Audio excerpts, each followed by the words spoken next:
Eh bien, bonjour à tous. Aujourd'hui, on se retrouve pour une petite vidéo où je vais vous présenter mon patrimoine à l'heure actuelle, à 22 ans. Je redoutais pas mal de faire cette vidéo parce qu'au final, les youtubeurs qui ont fait ce genre de vidéo en parlant d'argent avec des sommes assez conséquentes pour leur âge, bah, ils ont fait vraiment beaucoup de vues. Et je me suis dit, bah, si je fais une vidéo de ce genre, bah, ça va peut-être faire plus de vues qu'à l'heure actuelle sur ma chaîne YouTube. Pour vraiment maximiser ça, bah, je vais vraiment faire une vidéo super détaillée avec des explications sur comment j'en suis arrivé là dans les différents petits trucs que j'ai pu faire pour réunir cette somme. Et cette vidéo, ça fait vraiment depuis la création de ma chaîne YouTube que j'ai envie de la faire pour voir après, faire des bilans, pour voir mon évolution sur plusieurs mois, voire plusieurs années. Et à chaque fois, je repoussais ça parce que je voulais vraiment que ce soit parfait. Je me disais qu'il fallait vraiment bien que j'explique chaque investissement et chaque activité que j'ai pu faire pour réunir cette somme. Et au final, à chaque fois que je repousse, et là, je suis arrivé à un moment clé. Si je vous dis pas à l'heure actuelle mon patrimoine, comment il est réparti, et bah dans quelques mois, il va vraiment évoluer dans un sens. Enfin, vu que là, j'aurais tourné cette vidéo et que je vous l'aurais posté, on pourra vraiment faire un avant-après par rapport à enfin, l'évolution de mon patrimoine. Et c'est ce que je me dis depuis plusieurs années. Au final, je n'ose pas forcément faire cette vidéo qui me tient tant à cœur, par peur de mal faire les choses, par peur de mal expliquer. Aussi, je me dis que vu que c'est une vidéo qui peut potentiellement faire des vues, bah, j'ai envie de la faire bien. Mais au final, ça ne sort pas. Et ça va être beaucoup moins intéressant si je vous fais une vidéo quand j'aurai acquis encore plus de patrimoine. Genre vraiment, le plus important, c'est le début et comment on fait progresser ça. Du coup, voilà, je me suis enfin dit que j'allais sortir cette vidéo. Bon, je vais faire un rapide résumé des activités que j'ai pu avoir pour générer un peu d'argent jusqu'à mes 22 ans à l'heure actuelle. Enfin, durant toute mon adolescence, j'avais pas forcément de passion ou quoi que ce soit. Je me suis plus réfugié dans les jeux vidéo et j'avais pas vraiment d'objectif de vie. Enfin, je savais pas ce que je voulais faire, j'étais pas forcément bon à l'école, etc. Et dès que j'ai commencé à pouvoir gagner un minimum d'argent vers 16-17 ans, bah, je me suis vraiment priorisé sur cet axe parce qu'au final, j'avais enfin l'impression de donner du sens à ma vie parce qu'il y avait des gens qui me rémunéraient pour mon service.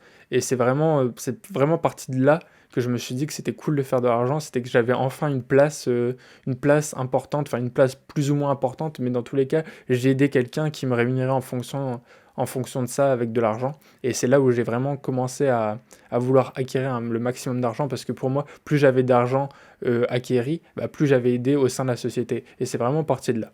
Quand j'ai commencé à avoir 16-17 ans, j'ai commencé à faire des petits boulots à droite à gauche pour me faire un peu d'argent.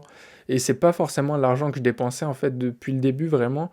J'ai je suis toujours minimaliste et c'est toujours à l'heure actuelle que je suis minimaliste parce qu'au final, pour moi, c'est vraiment le patrimoine qui compte parce que je pense que aussi je vois l'argent une manière de liberté et du coup, c'est pour ça que vraiment j'axe l'argent au patrimoine parce qu'au final, si on a un lifestyle qu'on dépense énormément d'argent, si on gagne beaucoup d'argent à côté, bah, au final, ça s'annule et on va dépendre d'un mode de vie. Et c'est vraiment pas du tout pour ça que je veux faire de l'argent, c'est vraiment pour avoir une sécurité, pour ne plus avoir à y penser. Et limite, c'est même une sorte de jeu d'accumuler le maximum d'argent. Enfin, c'est vraiment comment je le vois. Après, je sais pas si j'explique super bien dans cette vidéo. Mais du coup, vers 16-17 ans, j'ai commencé déjà à rechercher comment me faire de l'argent. Bah, c'est même arrivé plus tôt que ça, mais j'ai toujours eu des freins. Je me suis jamais dit que ça allait être possible à 14 ans quand je demandais à mes parents que si je pouvais me faire de l'argent. Bah, ils me disaient que je pouvais pas vraiment et que, en gros, il fallait que j'attende mes 18 ans. Et vers 16-17 ans, j'ai commencé à avoir deux trois trucs pour me faire de l'argent, par exemple de l'achat-revente Vinted, etc. Mais c'était avec des petits budgets, bien sûr. Et vers 18 ans, bah là, dès que j'ai eu la majorité, j'ai travaillé non-stop. Je pense que je me suis jamais arrêté. En fait, dès que j'avais beau faire des études, j'ai commencé à faire des jobs étudiants à côté enfin, pour travailler le week-end, etc. Et en même temps, à côté de ça, j'épargnais vraiment tout parce que je vivais encore chez mes parents. Et j'ai vraiment pu mettre comme ça pas mal d'argent de côté. Et ça s'est enchaîné. Après, vers 20 ans, j'ai arrêté les petits boulots étudiants, etc. pour faire une alternance en licence. Du coup, j'ai encore pu mettre de l'argent de côté parce que j'ai toujours fait mes études avec des boulots à côté, en fait. Et en parallèle de ça, j'ai toujours essayé d'avoir des activités Par exemple, au début, c'était de l'achat-revente Vinted. Après, ça a été de la création de sites internet, de la création de sites e-commerce, etc. Et au début, c'était plus sous la forme du dropshipping, où j'achetais, enfin, je créais les sites internet, je faisais de la publicité et j'arrivais à générer une marge comme ça. Et après, ça s'est un peu développé aussi en tant que dans la partie freelance. Et voilà, c'est comme ça que c'est un peu toutes les activités que j'ai pu avoir à l'heure actuelle pour générer cette somme. Si vous devez retenir vraiment la principale source qui m'a fait générer cet argent, c'est vraiment le fait de tout épargner parce que vraiment depuis que j'ai 16 ans, je dépense rien et je réinvestis tout à chaque fois dans divers projets qui m'ont plus ou moins bien réussi. Et du coup, voilà. Bon, je ferai peut-être une autre vidéo pour détailler un peu plus ce parcours, mais c'est vraiment pas forcément l'objectif à l'heure actuelle. Vraiment, moi, je vois vraiment ma chaîne YouTube comme un carnet de bord et je vlog un peu l'avancée de mon patrimoine et l'avancée de ma vie en général. Du coup, pour le faire, le bilan de mon patrimoine. Bon, alors, je vous ai un peu expliqué comment j'en étais arrivé là, etc., mais vraiment dans les grandes lignes. Mais du coup, on va parler chiffres. Je vais vous donner les chiffres de mon patrimoine à l'heure actuelle. Alors, actuellement, j'ai à peu près 5000 euros en liquidité. Parce qu'il faut toujours avoir de la trésorerie de côté, on ne sait jamais.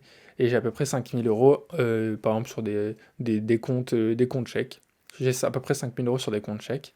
À l'heure actuelle, j'ai à peu près 24 000 euros sur une assurance vie parce qu'en fait, je l'ai ouvert en 2019, il me semble.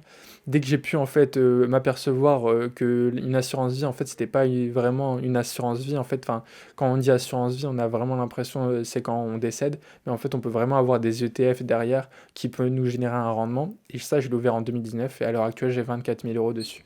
J'ai aussi investi dans les crypto-monnaies. Bon, maintenant, on est en bear market, du coup, c'est vraiment pas la bonne période pour estimer ce que j'ai. Avec le cours des crypto-monnaies à l'heure actuelle, j'ai à peu près 9000 euros parce que ça a vraiment été un gros investissement de ma part, mais j'ai pas forcément bien réussi à générer du profit, mais j'ai à l'heure actuelle 9000 euros. J'ai aussi un peu perdu de l'argent pendant ce bear market, mais j'ai pas forcément tiré la meilleure épingle du jeu, mais on apprend petit à petit. C'est aussi pour ça que je fais cette vidéo, pour qu'on voit l'évolution. Bon, j'ai aussi une Tesla, au final, c'est aussi un investissement que j'ai fait, un investissement plaisir et aussi qui garde sa cote au final. Ça représente à peu près 40 000 euros. Et j'ai aussi un dernier investissement dans les sneakers. J'achète des sneakers depuis 2018, hein, enfin depuis pas mal de temps, et j'en ai gardé plus ou moins au fil des années. Et là, à l'heure actuelle, j'ai à peu près 2000 euros, ce qui est pas énorme, mais c'est ça en plus. Du coup, au total, j'ai à peu près 80 000 euros de patrimoine à l'heure actuelle, à mes 22 ans. Je referai peut-être une vidéo bilan dans les 6 mois, dans les 1 an. Enfin, vous allez vraiment suivre cette aventure tout au long de ma chaîne YouTube.